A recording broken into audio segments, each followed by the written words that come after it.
안녕하세요. 최근 베나TV 영상을 무단 복제, 편집, 업로드하는 유튜브 채널이 많이 있습니다. 제작진이 발견하여 저작권 신고를 하면 유튜브에서 채널 폐쇄 조치를 합니다. 영상을 무단 복제, 업로드하는 것은 출연진과 제작진의 노력을 빼앗는 행위이며 불법입니다. 단, 원본 영상 공유하기는 가능합니다.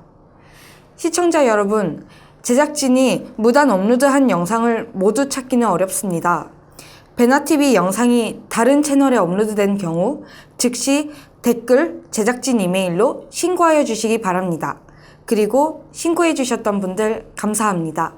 더불어 후원금, 구독하기, 그리고 광고 시청도 부탁드립니다. 감사합니다.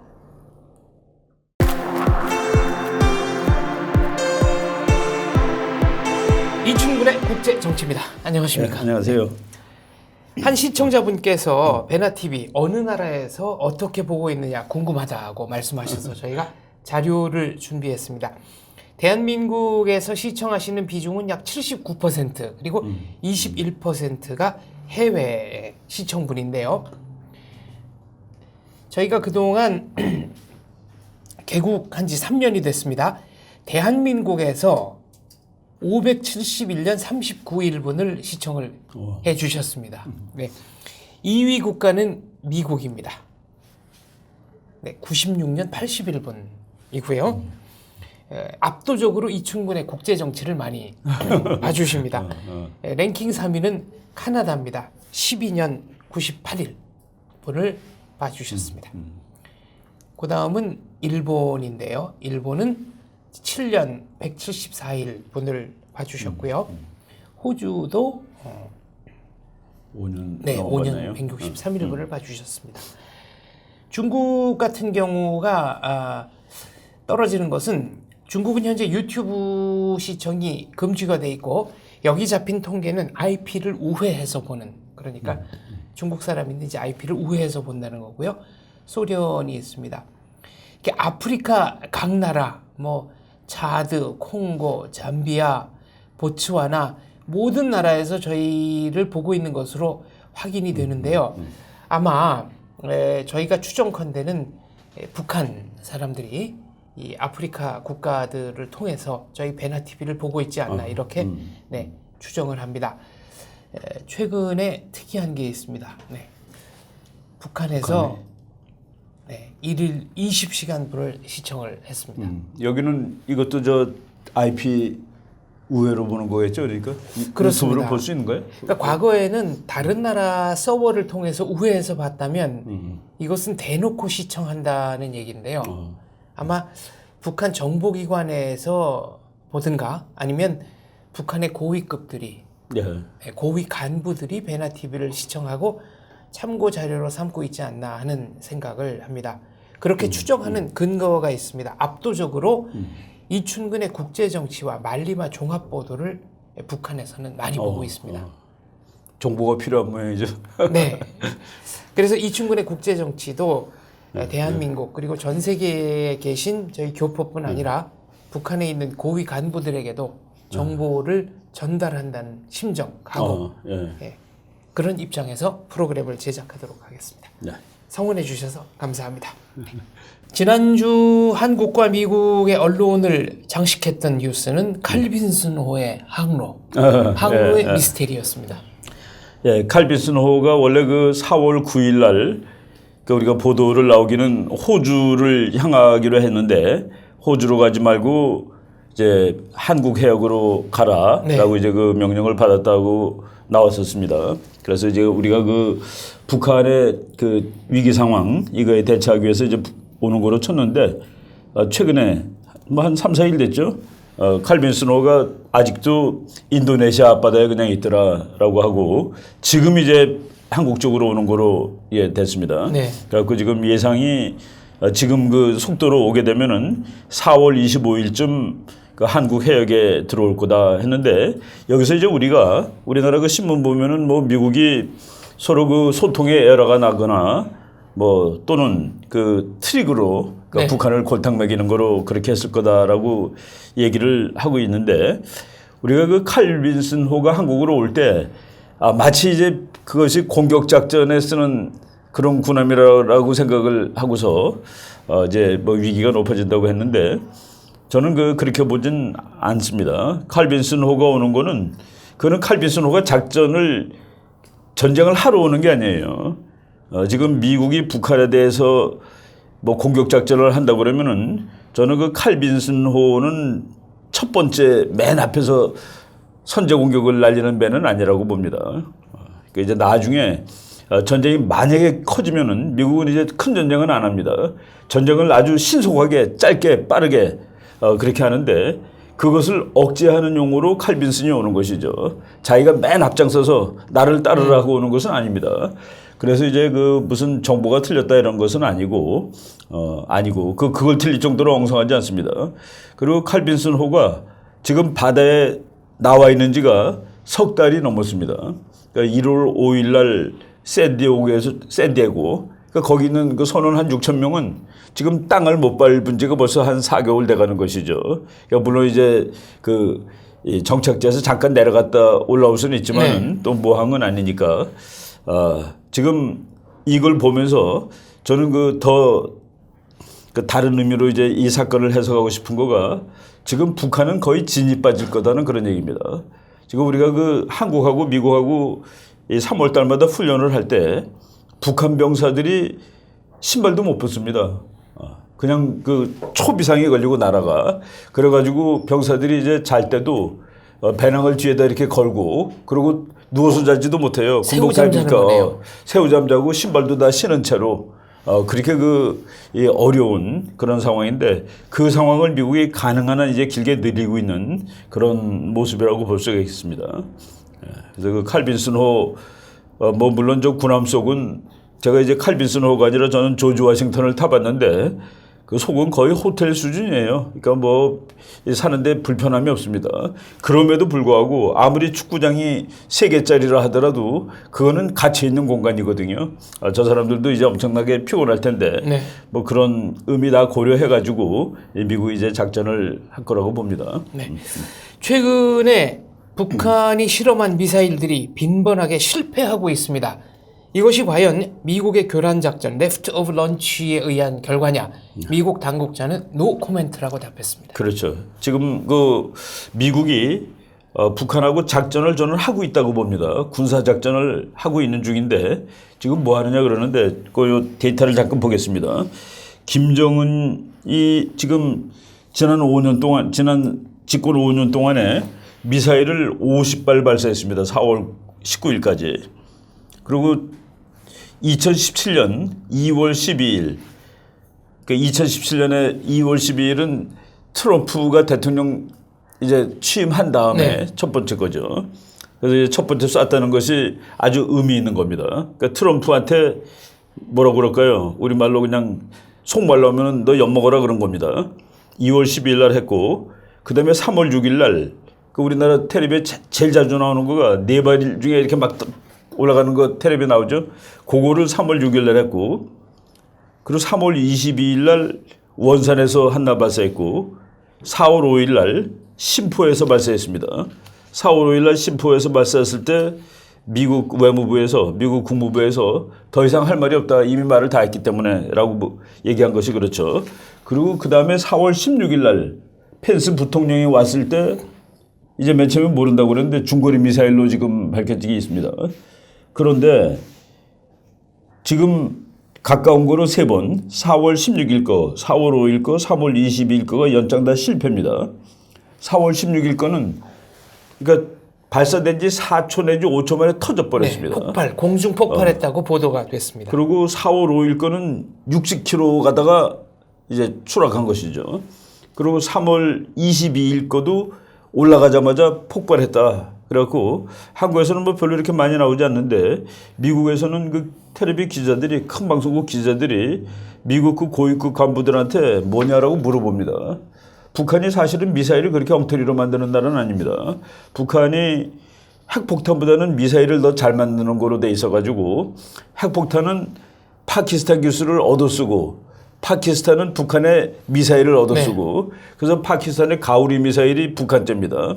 그리고 이란의 그 미사일은 또 그것도 북한제고. 네, 북한이 무기 수출했죠. 그렇죠. 북한이 판 거를 노동 미사일을 자기네들이 이름만 이제 바꿔서 쓰고 있는 겁니다.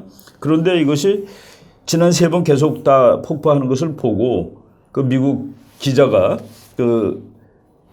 이제 물어본 거가 있습니다. 누구한테 물어봤냐면은 그 미국의 그 국가안보수석은 그 육군 중장인 이 맥칼리스터 장군인데 그 바로 밑에 차석이 여자입니다. 여자 그 맥팔란드라는 그 여자인데 그분한테 지금 미국이 사보타지 하는 거냐 북한의 미사일 발사를 그 사보타지라는 거는 뭡니까 이제 가서 방해하는 고의적인 방해. 고의적으로 방해하는 거죠.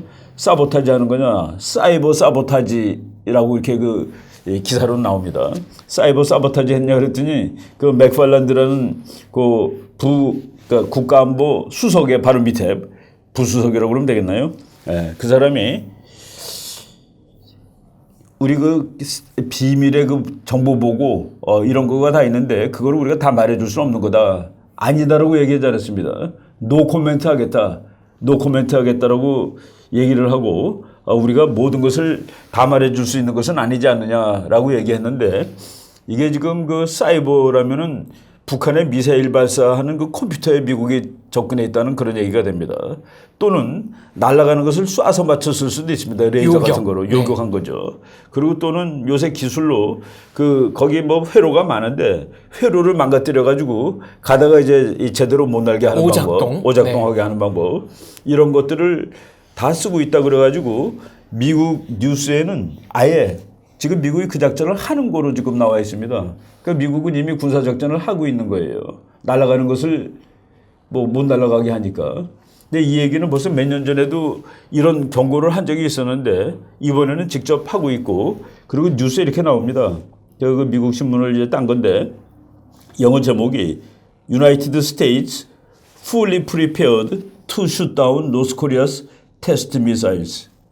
미국은 북한의 실험용 미사일을 언제든지 슛다운할 수 있는 쏴서 떨어뜨릴 수 있는 모든 준비를 하고 있다. 이건 지금 작전이 개시된 거죠. 이거 사실은 전쟁입니다. 이거는 자기가 미사일 발사 실험을 하는데 옆에 있던 놈이 그걸 쏴가지고 방해했다. 그것도 번번이. 그것도 번번이 3번이나 계속. 근데 북한이 지금 아무 말도 안 하고 있어요. 북한이 아무 말도 안 하고 있죠. 그리고 우리나라 신문도 별로 말을 안 하고 있죠. 그렇습니다. 그런데 미국에서는 지금 이것 때문에 뭐 아주 시끄러워요. 그러니까 만나면은 이 앵커맨들이 높은 사람 만나면 물어봅니다. 심지어 트럼프도 자기는 자기의 생각을 공개하지 않겠다라고 이렇게 그 얘기를 할 정도로 지금 미국이 작전을 하고 있는 것은 거의 분명한데 그거를 그 미국의 찰스 크라우트 해머라는 아주 그 유명한 보수죠, 보수. 그 사람이 트럼프를 지지하진 않았습니다. 그 논객이 1월 달에 쓴 논문도 있고 4월 15일 날 쓴 논문에 뭐라고 돼 있었냐면은 지금 미국이 프리엠프티브 어택을 하는 것은 그건 참 어려운 일이고 아마 not likely. 일어날 것 같지 않은. not likely라 쓰고 but conceivable이라고 썼습니다. 그러나 고려해볼 만한. 그렇죠. 고려해볼 만하다고 그러고 그다음에 두 번째 대안이 쏘는 거를 격추시키는 거예요. 그거는 even probable. 그러니까 이제 그거는 not likely가 아니라 그냥 conceivable, even probable. 그러니까 이제 그 영어가 아주 미묘한 맛이 있는데 probable은 가능하다는 얘기죠. 그런 식으로 그러니까 미국의 그 전문가들이 이미 그 단계별로 얘기를 했던 겁니다. 그러니까 이제 그 날아가는 미사일을 쏘는 거, 그거는 북한으로는 보통 모욕을 당한 것이 사실은 아니겠죠. 뭐 이 사람이 노코멘트 했으니까 우리가 여기서 기다라고 100% 확정은 할 수 없지만은 우리가 이제 뭐 공부한 거를 가지고 한번 추측을 해 본다면은 미국이 이 작전을 하고 있는 것 같다라고 그 얘기 뭐 해도 될 것 같아요. 극단적으로 말하면은 북한의 핵무기도 발사 직후에 미국이 요격하거나 떨어뜨릴 수 있다는 얘기 아닙니까? 그렇죠. 그리고 요거는 좀 됐는데 북한이 핵실험을 하려고 그럴 때 그 미국의 태평양 사령관이 라클리어 제독이라는 사람이 있었습니다. 한 3년 됐어요. 그때 북한이 핵실험할 징후가 보이면은 핵실험장을 폭격하겠다라고 이제 협박을 한 적이 있었는데, 그러니까 그러니까 나중에 핵이 발사됐을 때도 뭐 미사일이 못 가면은 핵은 못 가는 거니까 네. 그런 거를 지금 다 준비하고 있고, 제가 이 얘기를 어떤 그 대령님들 뭐 공군, 육군, 해군 대령님들 있는 데서 이거를 제가 이제 화면을 보여줬습니다. 이 맥팔랜드 그 부수석이 말하는 그 장면을 보여주고 그랬더니 그럼 ICBM은 다 무용지물 아닙니까? 라고 이렇게 좀 황당하다면서 얘기를 하는데, 이것이 사실이라면은, 그리고 이것이 100% 가능성이 있다면은 무용지물이 되겠죠. 그죠?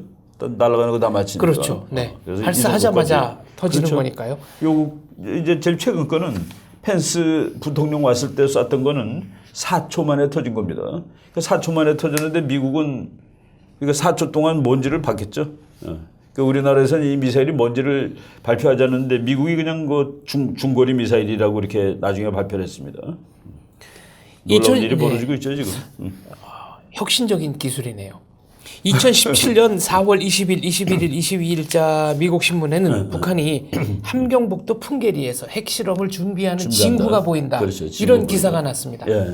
그러니까 지금 뭐 미국은 지금 북한을 초 단위로 관찰을 하고 있을 겁니다. 과거에도 핵실험을 했던 곳이죠. 풍계리라면. 그렇죠. 네. 풍계리 뭐 그 유명한 핵실험장이죠. 두 개 있는데 지금 한 번은 다른 데서 했고 4번은 거기서 한 거죠. 함경북도 쪽에서. 네. 이제 오늘 뭐 이제 앞으로 더 하면은 6번째가 되는데 6번째 하게 되면은 이제 상황이 완전히 달라질 겁니다. 네. 지금 미국이 거는 그 이 빨간 선 레드 라인. 그 이제 오바마는 그 레드 라인 걸면 뒤에다 또 긋고 그랬는데 전략적 인내를 했습니다. 근데 이제 그 트럼프는 아닐 것 같아요.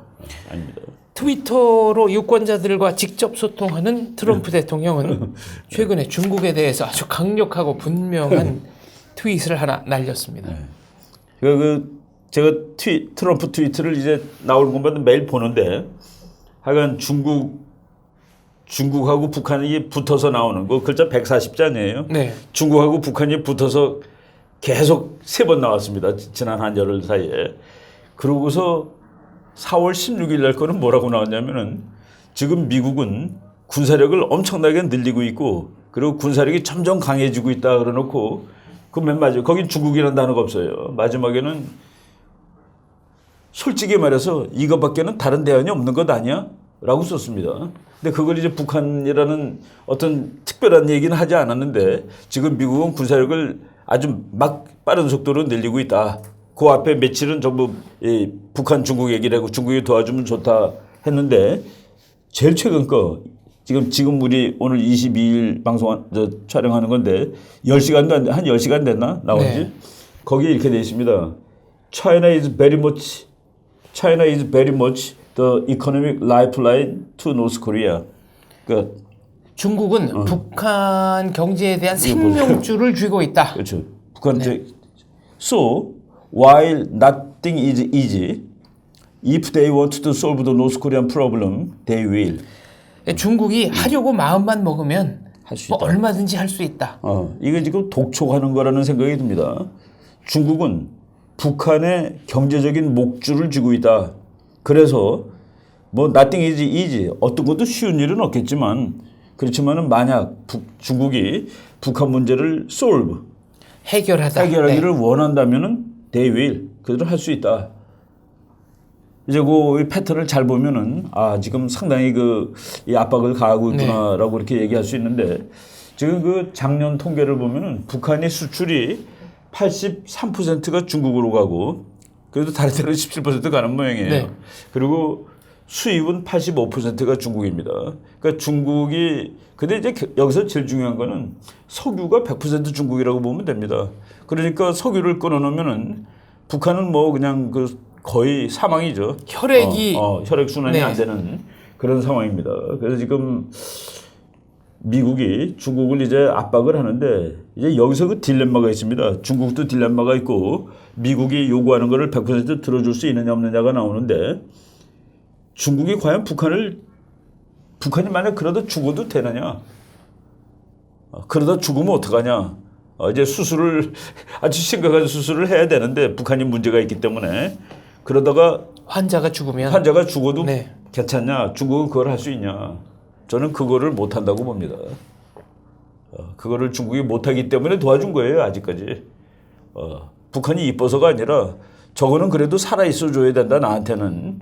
그런데 요번에 미국이 해결해달라는 그 문제를 해결하면은 뭐 자칫이 아니라 죽을 수 있다는 확률이 꽤 있죠. 네. 그래서 그걸 할 수 있느냐는. 그래서 우리가 이 북한 문제, 중국 문제, 미국 문제를 고려할 때 중국이 북한을 죽일 수 있다. 정답입니다. 근데 죽일 것이냐? 그거는 그렇게 쉽게 될 일이 아니다. 아마도 못할 것이다라고 저는 보는 편이죠. 근데 그 얘기가 그 중국 학자가 지금 얘기를 했습니다. 지금 미국이 지금 최근 우리나라 신문이라든가 또는 뭐 그 다른 여러 그 정보에 지금 미국이 원하는 거를 중국이 들어준다는 식으로 나오잖아요. 근데 이제 이 환구시 보니까 중국의 공산당 기관지입니다. 환구시보.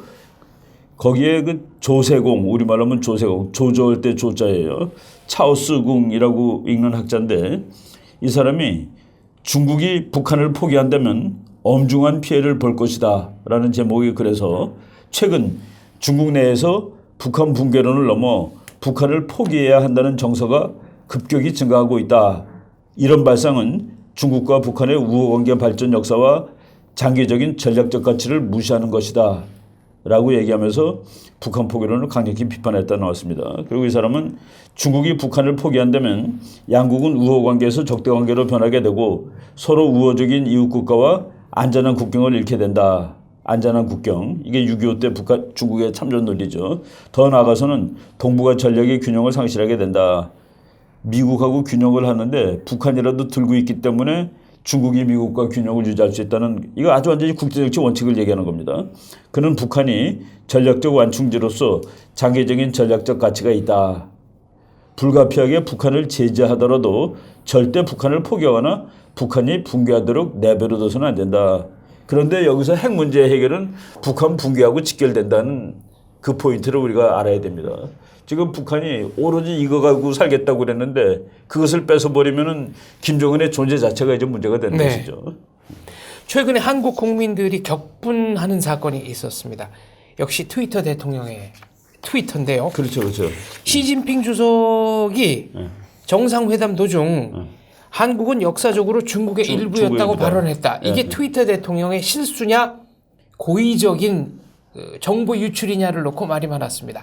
한국 외교부는 중국과 미국에 누가 이런 발언을 했느냐 확인해달라는 전문을 보냈고 중국 외교부는 맞다 아니다라는 대답을 하지 않은 대신에 한국 국민은 염려할 필요가 없다라는 모호한 대답을 애매모호한 얘기를 내놨습니다. 했죠. 예. 이거 트위터를 칠 때 막 치고 이거를 센터할 때 생각 없이 막 할까요? 더군다나 대통령이? 저는 그렇게 보지 않습니다. 그렇죠. 그럼 그렇게 상식으로 보는 것이죠. 실수라도 의도된 그렇죠. 실수라고 봅니다. 그렇죠. 그게 다 전략이죠. 이 사람은 또 뭐 수십 년 동안 전략이고 물론 경제 경영이지만은 그래서 시 주석이 나는 한국 역사 잘 모르는데 우리가 조금 부연 설명을 하자면은 나는 한국 역사 별로 잘 모르는데 밥 먹고 얘기하는 동안에 시 주석이 그게 원래는 자기네 거였다고 그러더라. 그거 다 나는 그 전략적인 의미가 한국을 격분시켜 놓고 한국에 그렇지 않아도 지금 미국 사람들이 한국은 친중이라고 보는 사람이 많은데 그 무드를 어떻게 좀 바꿔놓을 수 있는 계기도 될 수 있는 것이죠. 이런 것들은 우리가 이제 국제정치 공부하고 그럴 때 하나의 아이디어가 있습니다. 제가 우리 선생님이 저한테 한 말이에요.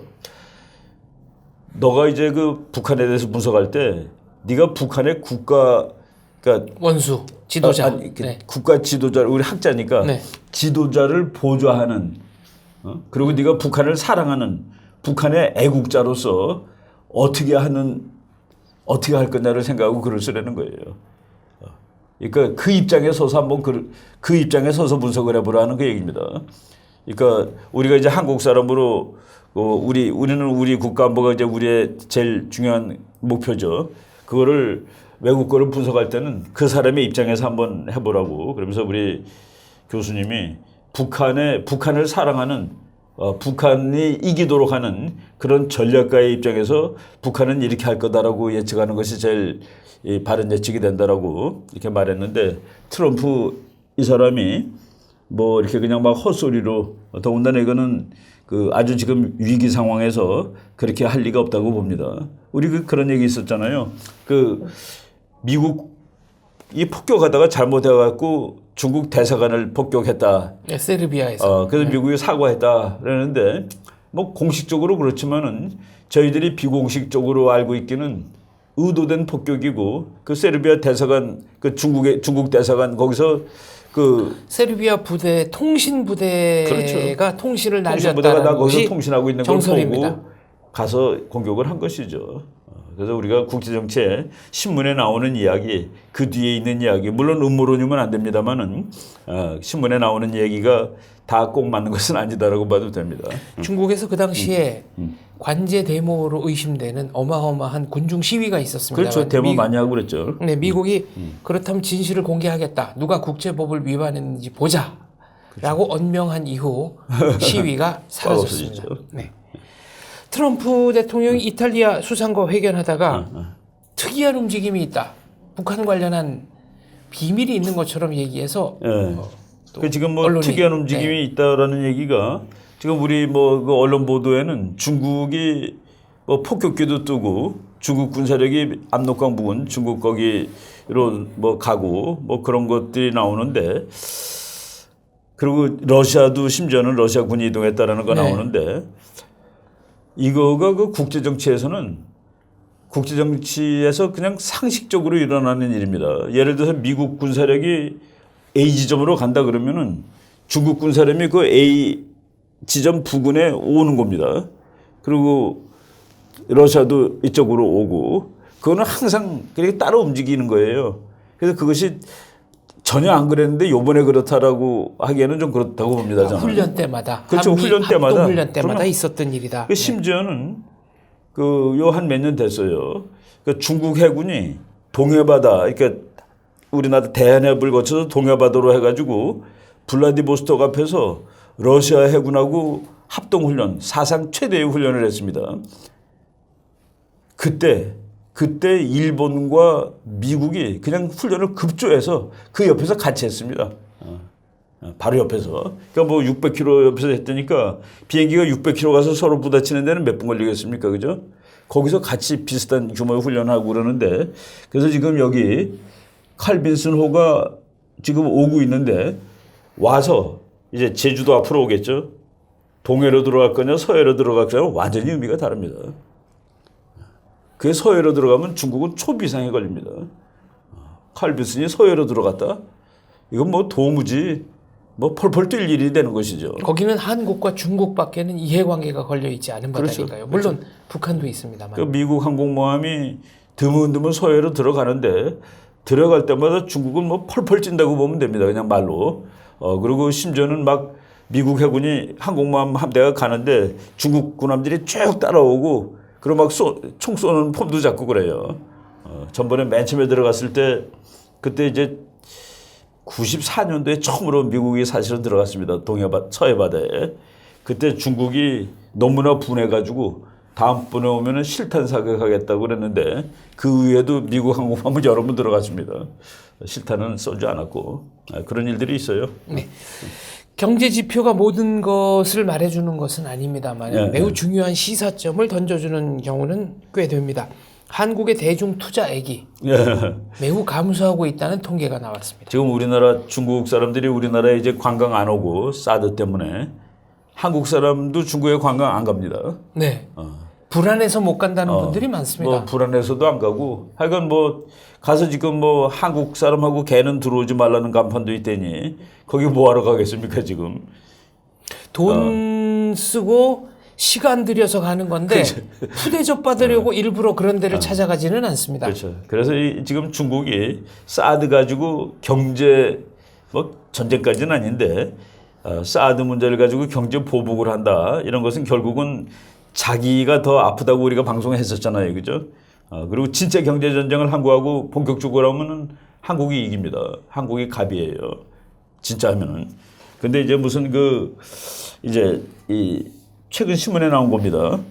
중국에서 발표한 자료인데 우리나라 신문에 이제 났는데 2013년에 중국에 투자한 순서대로 한국이 6등이었습니다. 2014년에는 5등으로 오릅니다. 네, 39억 7천만 달러. 그렇죠. 그리고 2015년에는 4등으로 오르고. 네, 40억 4천만 달러. 그리고 작년에는 3등으로 올랐습니다. 47억 5천만 달러. 근데 금년에 지금 1사분기 6등으로 내려갔습니다. 이제 더 내려갈 가능성도 있어요. 7억 6천만 달러. 그러니까 7억 6천만을 4로 곱해도 30억밖에 안 되잖아요. 네. 작년에 47억인데. 그러니까 중국도 남의 나라 돈을 받아가지고 그래서 경제가 발전하는데 이거 보면은 이 국제 정치가 국제 경제에 그대로 영향을 미치는 걸 이렇게 볼 수가 있죠. 네. 아주 뭐 정확한 숫자가 이렇게 나오고 있습니다. 그 보니까 미국은 중국의 우리나라보다도 훨씬 조금 투자를 하고 있더라고요. 그러니까 별로 투자를 안 한 거예요. 그러니까 작년 경우 우리가 47억 5천만 불인데 미국은 38억 3천만 불. 그러니까 뭐 미국의 그 대외 투자에 비하면 뭐 거의 없는 거랑 마찬가지죠. 2016년 랭킹을 보니까 1위 홍콩, 2위 싱가포르, 3위가 3위 대만. 한국.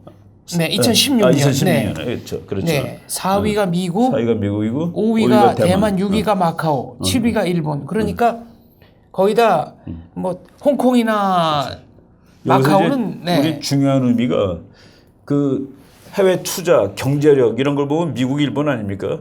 미국, 일본이 생각하는 중국 투자는 이제 거의 없다는 소리예요. 그죠?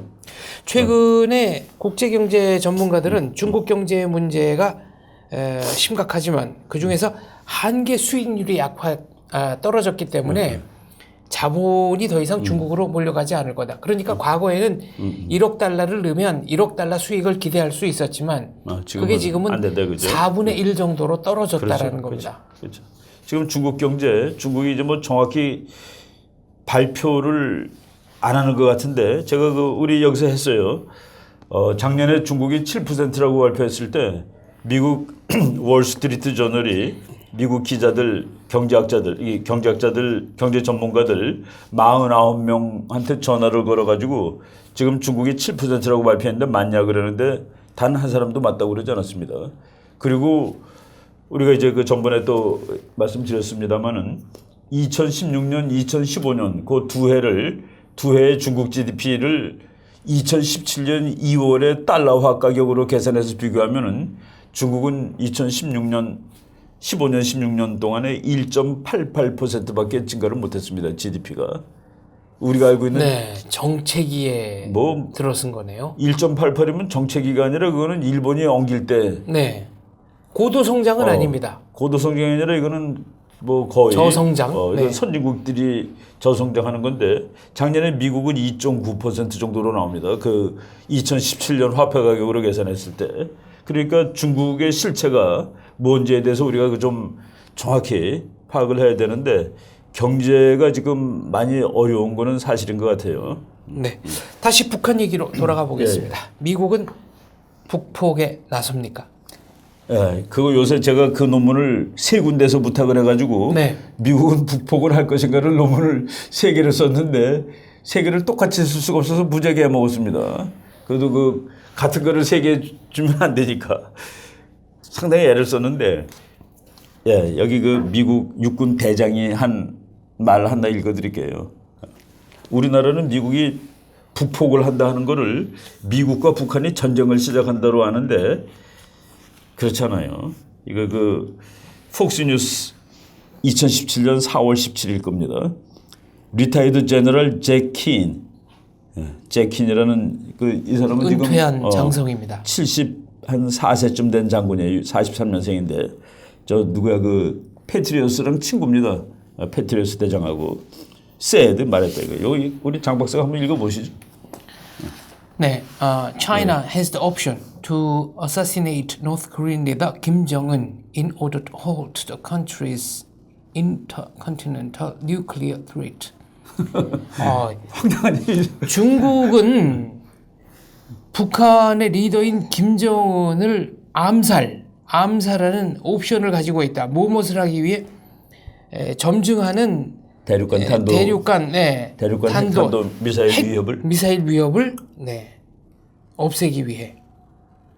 이거는 지금 지난주부터 미국 언론에 김정은을 죽여야 한다, 암살해야 한다는 얘기가 생각보다는 자주 언론에 등장하고 있습니다. 그렇죠. 아예 이름을 콕 집어서 얘기가 나오는데요. 뭔가 흐름의 변화가 그게 있는 이제 걸까요? 옛날에는 그 타부라고 그랬어요. 그 적의 지도자는 그래서 월남 전쟁할 때 그 미국 군인들이 그러니까 오폭해서 네. 호지명을 죽일까봐 이게 개념이 그런 거예요. 호지명을 죽이면 안 돼요. 오폭이라도. 그래서 미국 대통령이 그 요기 폭격하라고 이렇게 지정해 줍니다. 공군한테. 네. 절대로 하노이에 있는 그 베트남 그러니까 월맹이죠. 월맹 대통령궁을 절대로 공격 못하게.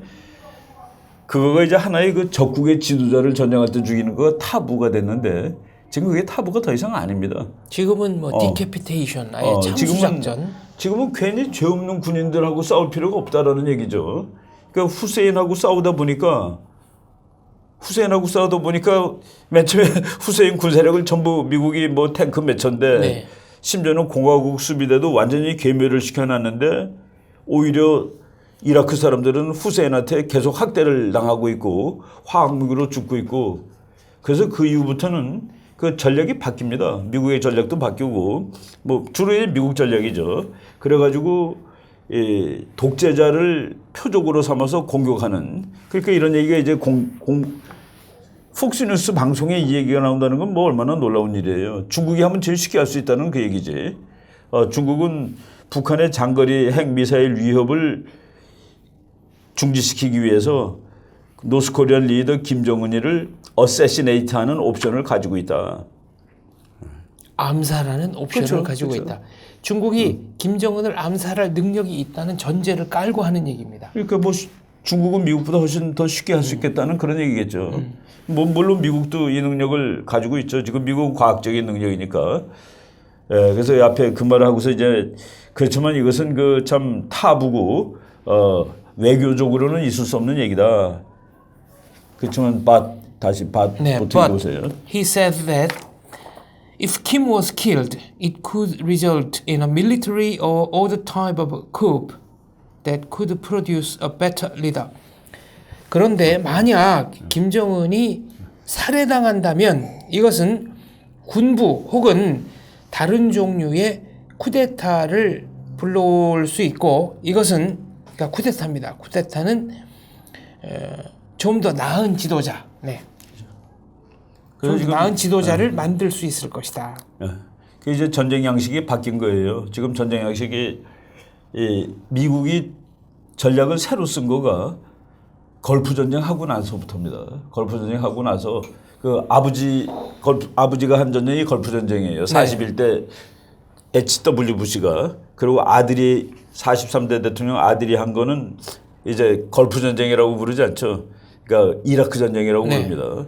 그래서 아버지가 했을 때는 이라크의 군사력을 다 파괴하는 것이 전쟁의 목표였고 사막의 폭풍. 사막의 폭풍 작전은 하여간 후세인의 군사력을 괴멸시키는 것이 전쟁 목표입니다. 그런데 아들이 한 전쟁 목표는 후세인을 쫓아내는 겁니다. 거기서 뭐 결국은 죽였지만은 후세인을 제거하는 것, 그 영역에서 축출하는 것.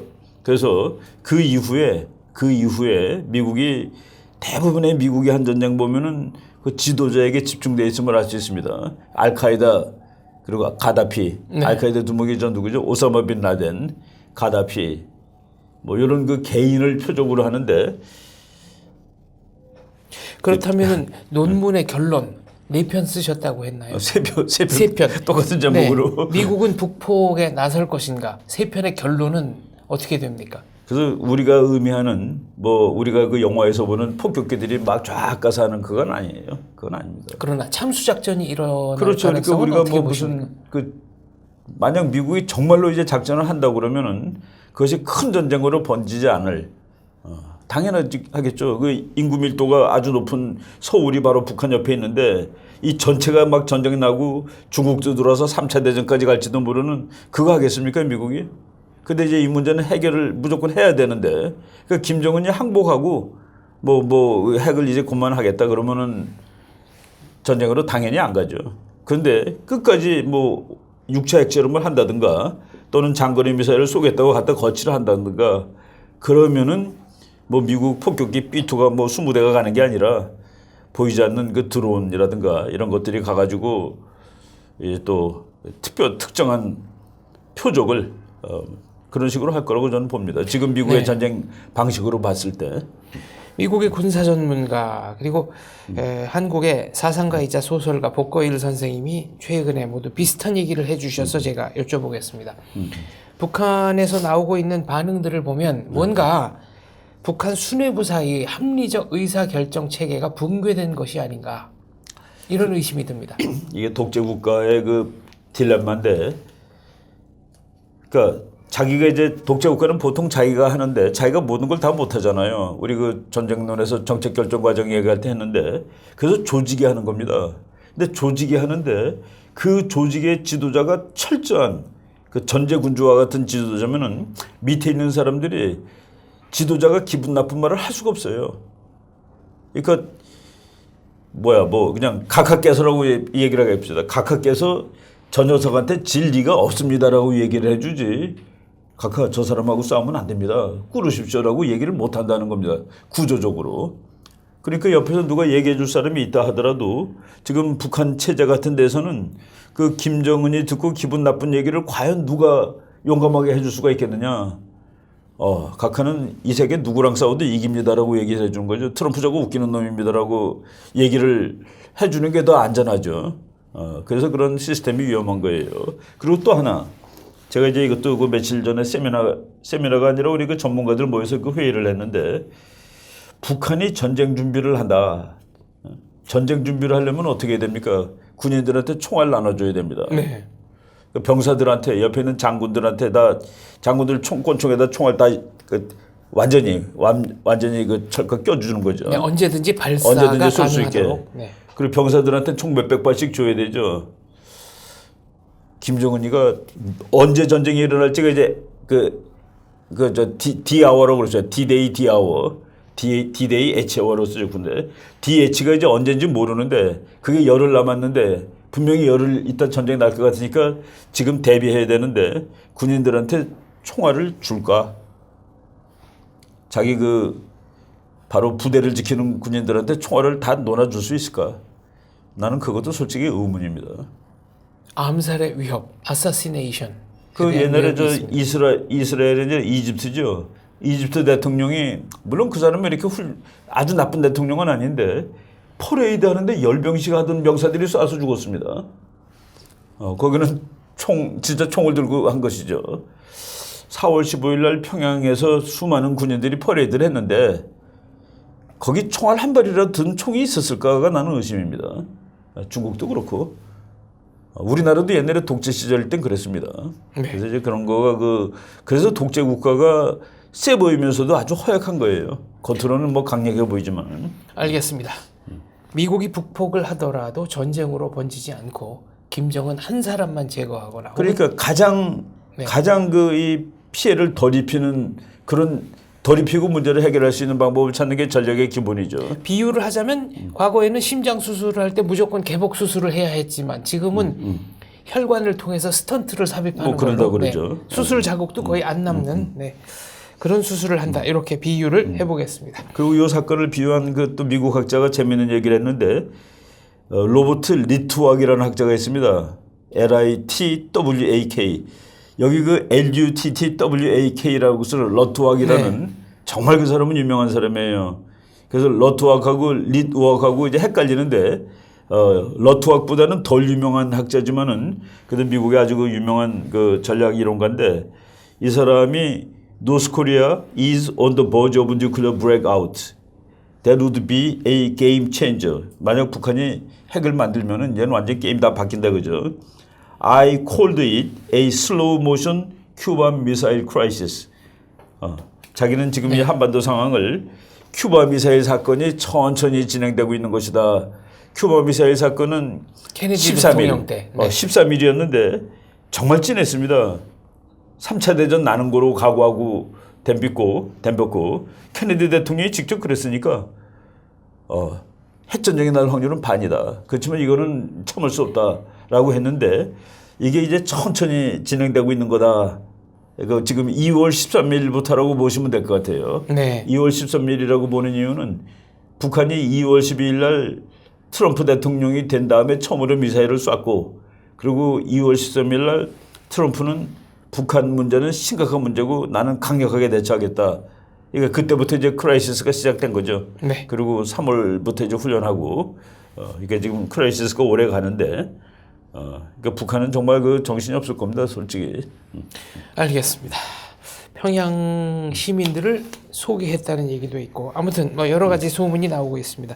인터넷 괴담 하나 분석을 좀 부탁드립니다. 인터넷 괴담. 네, 미국이 극동방어선에서 최근에 한국을 제외했다는 소문이 인터넷을 통해서 퍼지고 있습니다. 네, 뭐 유튜브 방송으로 나오더라고요.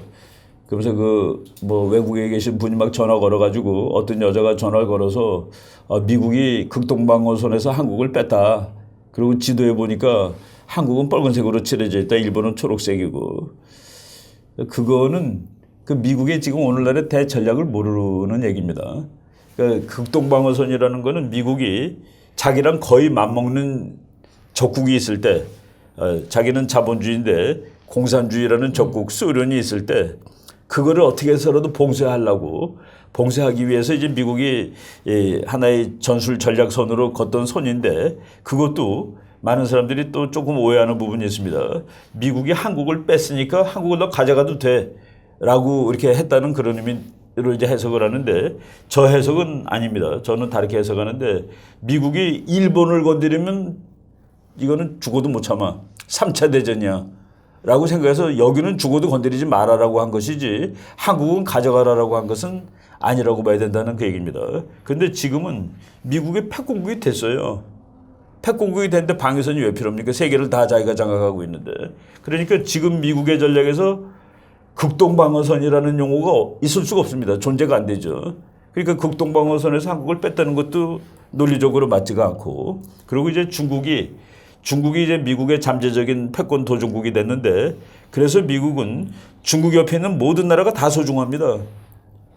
중국을 견제하는데 중국은 러시아만큼 이렇게 힘이 옛날 구소련만큼 그 파워가 나온 나라가 아니에요. 그래서 미국이 선을 그어서 막을 나라가 아닙니다. 그래서 중국 주변에 있는 그 국가들만 미국이 잘 관리하고 있으면은 중국의 대외 팽창을 다 막을 수가 있죠.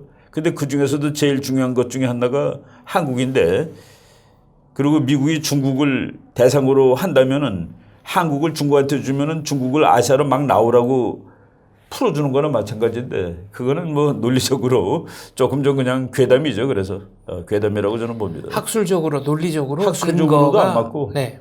그래서 만약 미국이 한국을 그냥 포기한다 그러는 날 미국의 판단은 중국은 아무것도 아니야라고 판단하면 포기할 수 있어요. 저건 뭐 내가 꼭 막을 필요가 없네.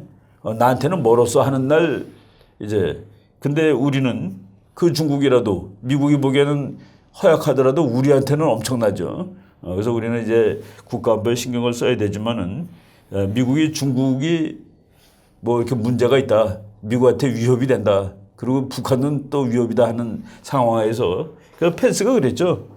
We are with you 100%. 미국 부통령이 와서 당신네들하고 우리는 100% 같이 있는다라고 얘기했는데 그 말 나오고 이틀 만에 미국이 뭐 방위선이라는 개념도 틀린 말이고 거기서 한국을 제외했고 한국은 빨간색으로 칠했다. 그야말로 괴담 수준이군요. 그 미국이라는 나라의 본질을 좀 이렇게 그 잘 정확히 분석하지 못하면 그런 얘기가 나올 수 있겠죠. 네, 그럼 괴담이 아니라 사진 한 장 분석해 주십사 정합니다. 사진이요? 칼빈 스노우 항로 얘기가 나오니까 중국이 자기들도 항공모함이 있다. 그리고 함재기가 중국 항공모함에서 이륙하는 사진을 보도했습니다. 중국 항모 전력 어느 정도라고 보면 되겠습니까? 미국 항공모함은 70대 싣고 다닙니다. 일단 함재기를요. 함재기. 네. 그리고 이제 그 보통 그렇게 싣고 다니고 그리고 이제 문제가 있을 때는 그 몇 대 더 실어요. 80대 이상도 싣습니다. 중국은 아직 함재기에서 전투하는 그런 전투기가 그러니까 무기를 가득 장착하고 그리고 나는 뜨지 않은 걸로 알고 있습니다. 그리고 뭐 이것도 이제 신문에 나고 그런 기사는 아니고 제가 그 해군 대령급 장교한테 들은 얘기로는 중국 비행기는 거기서 스키 점프하다가 물로도 여러 번 들어갔습니다. 그러니까 그 항공모함이라는 거는 끝에가 이렇게 휘어 있고, 그 미국 거는 네. 평평하게 돼 있고 네. 러시아 거하고 중국 거는 휘어 있습니다. 경항공모함으로 따로 분류하나요? 경항공모함은 아니에요. 커요. 네. 한 6, 7만 톤 되고 미국 건 10만 톤급이고. 그런데 이제 미국은 쏘는 장치가 다릅니다. 그 뭐냐면은 비행기가 이제 항공모함 갑판에 딱 쓰잖아요. 네. 그럼 미국은 우리나라 새총 쏘듯이 네. 튕겨줍니다. 그럼 튀어나가는 거예요. 튀어나가다가 어느 순간에 엔진에 불이 붙어서 거기서부터는 그렇죠. 이제 자체 동력 비행을 하는 거고요. 이제 배 갑판을 떠나면은 네. 이게 무거우니까 이렇게 내려갑니다. 그러면서 올라가요. 보통 네. 보면은 팅 쏘면은 그 갑판을 지나서 갑판 나가서 이렇게 내려가다가 이렇게 올라가는데 네. 그 엔진 출력이 좋으니까 그 무거운 뭐 몇 톤짜리 쇠가 올라가는 겁니다. 근데 러시아 항공모함이죠. 러시아 항공모함 이렇게 아직 쏴주는 장치가 없습니다. 튕기는 장치가. 네. 그래서 이제 자기 힘으로 올라가면서 네, 올라가기 네. 좋아서 스키 점프대를 하는 네. 거죠. 이렇게 올라갔다가 여기서 이제 네. 올라가서 그냥 가야 되는 겁니다. 네. 근데 이제 출력이 약할 경우 올라갔다가 무게를 못 이기고 떨어지죠. 그래서 물로 들어가는 거죠. 그러면 항공모함이라는 거는 비행기를 싣고 다닐 때만 의미가 있는 배인데 그렇죠. 중국 항공모함은 그래서 중국 항공모함 사진에는 비행기가 없다는 거 비행기가 아닙니까? 없는 사진이 훨씬 많습니다. 비행기를 뭐 미국처럼 그냥 미국이 까뜩 싣고 가는 것도 그것도 사실은 싸우러 가는 건 아니에요. 이거는 자랑하러 가는 겁니다. 힘자랑. 그러니까 정말 속도 빨리 날 때는 위가 미국 것도 비어 있어요. 왜냐하면 속으로 다 놓거든요. 네. 그래서 위는 텅텅 비어 있고 그리고 전속력으로 가는 겁니다. 그리고 현지에 와서 이제 띄우고 그러는데 지금 항공모함은 전쟁용으로는 그렇게 유용하진 않아요. 미국에서 그 항공모함을 반대하는 학자들이 많은데 항공모함을 왜 반대하냐면은 항공모함 탑재기 중에서 순수 공격용은 한 30대 정도밖에 안 됩니다. 그 나머지들은 전부 항공모함 보호용이라. 호위. 그러니까 항공모함이 너무나도 네. 비싼 비행장이라는 거예요. 네. 그러니까 그렇게 그 공군에 비해서는 너무나도 비행장 값이 비싸다. 이거 효용이 없다라고 해서 항공모함의 시대는 끝났다라고 주장하는 학자들도 많이 있어요. 그런데 이제 항공모함은 그 효용보다는 가서 이제 데몬스트레이션 오브 파워, 힘의 과시. 네. 그거 가 있기 때문에 전쟁 안 하고 외교가 이길 수가 있는 것이죠. 그거는 돈으로 계산이 안 되는 겁니다. 근데 진짜 전투할 때는 이 비행장이 있어야지 떴던 비행기가 다시 오니까 비행장을 지키느라고 무진애를 쓰는 거예요. 그러니까 비행기의 3분의 1은 적을 공격하고 3분의 1은 이 비행장을 지키는 용이야.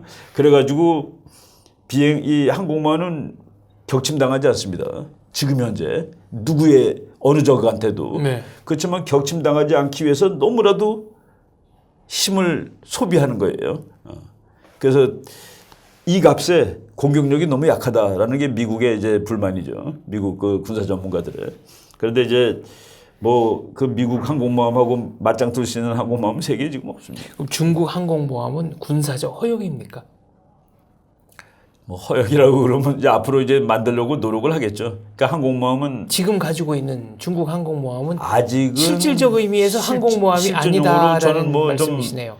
뭐 이렇게 대단하지.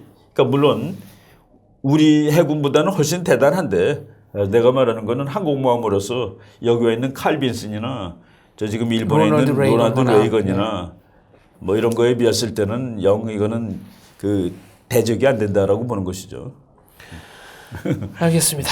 북한발 위기 그리고 참수 작전의 가능성이 점점 높아지고 있습니다. 그런 면에서 저는 북한 고위 간부들에게 이 말을 꼭 해드리고 싶습니다. 기회는 사람을 기다려주지 않습니다. 여러분이 실행에 나설 시간 그렇게 얼마 많이 남지 않은 것으로 보입니다. 이충근의 국제정치 오늘은 여기까지입니다. 감사합니다. 네. 고생하셨습니다. 감사합니다. 한국모에서 너무 빵 터져갖고 요즘 실제로 빠졌대요. 15대가. 15대가 물에 이충근 박사님한테 사진 좀 받으세요. 네네. 네. 제 카톡에 좀 올려주시면 제가 오늘 편집해서 쓸게요. 함재기 없는 중국 항공모함. 함재기가 있긴 있는데 베나TV는 정부기관 및 관련 단체의 후원을 받지 않습니다. 후원금을 받게 될 경우 출연 요청, 주제 선정 등 청탁을 할 수 있기 때문입니다. 그래서 베나TV는 정부기관 및 관련 단체의 후원을 받지 않습니다. 베나TV가 지속적으로 프로그램을 만들 수 있도록 시청자 여러분께 부탁 말씀 올립니다. 시청자 한 분이 한 달에 1,000원씩 후원해 주시는 111 캠페인 많이 도와주시기 바랍니다. 그리고 후원해 주시는 여러분들 감사합니다.